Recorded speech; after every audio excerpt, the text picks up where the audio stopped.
Bonus in reduction of premium या फिर no claim bonus. No claim bonus को NCB भी बोला जाता है, शॉर्ट फॉर्म में NCB means no claim bonus. तो ये किस केस में होता है, ये जनरल इंश्योरेंस के केस में होता है। और फर्स्टली हम पढ़ेंगे जनरल इंश्योरेंस का मीनिंग क्या होता है। General insurance means insurance other than life insurance. इसको ऐसे ही याद रखो कि other than life insurance, life insurance से दूसरे इंश्योरेंस को हम जनरल इंश्योरेंस बोलते हैं।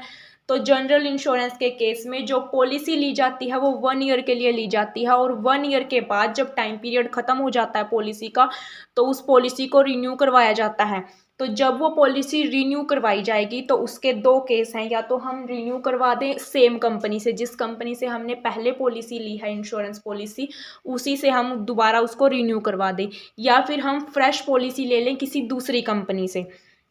तो जब हम रिन्यू करवाते हैं उसी कंपनी से, तो कंसेशन इन प्रीमियम, ये वाला केस है कंसेशन इन प्रीमियम, यानी कि जो प्रीमियम हमें पे करना है उसके ऊपर कंसेशन मीन्स छूट दी जाएगी। It is a standard practice that the insurance company normally gives a concession. Normally जो इंश्योरेंस कंपनी होती हैं वो हमें कंसेशन देती हैं प्रीमियम पर स्पेसिफाइड रेट से। अगर पॉलिसी होल्डर है जो वो क्लेम नहीं करता 1 ईयर के अंदर, मान लो अगर किसी पॉलिसी होल्डर ने कोई पॉलिसी ले ली किसी कंपनी से जनरल इंश्योरेंस के केस में, तो 1 साल के बाद जब वो दोबारा उस पॉलिसी को रिन्यू करवाएगा, जबकि उसने पिछले साल में उसके लिए कोई क्लेम नहीं किया है, तो जब वो उसको दोबारा रिन्यू करवाएगा तो उसे प्रीमियम पे करना होगा जो स्टार्टिंग में, उसके ऊपर छूट दी जाएगी स्पेसिफाइड रेट से। अब रेट ऑफ कंसेशन क्या होगा, जो छूट दी जाएगी उसकी रेट क्या होगी। जो ये रेट है हर साल बढ़ती जाएगी, इंक्रीज होती जाएगी। इंडिया में जो जनरल इंश्योरेंस कॉरपोरेशन है उसने कंसेशन को किस टाइप से अलो किया है। अब फर्स्ट ईयर में 15% कंसेशन दी जाएगी प्रीमियम पर।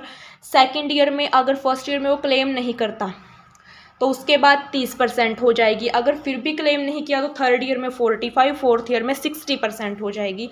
अब इसका ट्रीटमेंट कैसे करेंगे हम। It is an expenditure for the insurance company. Insurance company के लिए तो ये एक्सपेंडिचर हो गया ना, क्योंकि जो इंश्योरेंस कंपनियां हर साल उसको कंसेशन छूट देनी पड़ेगी, तो वो उसके लिए एक्सपेंडिचर हो गया इंश्योरेंस कंपनी के लिए। तो इसको हम इंक्लूड करेंगे शेड्यूल 2 में।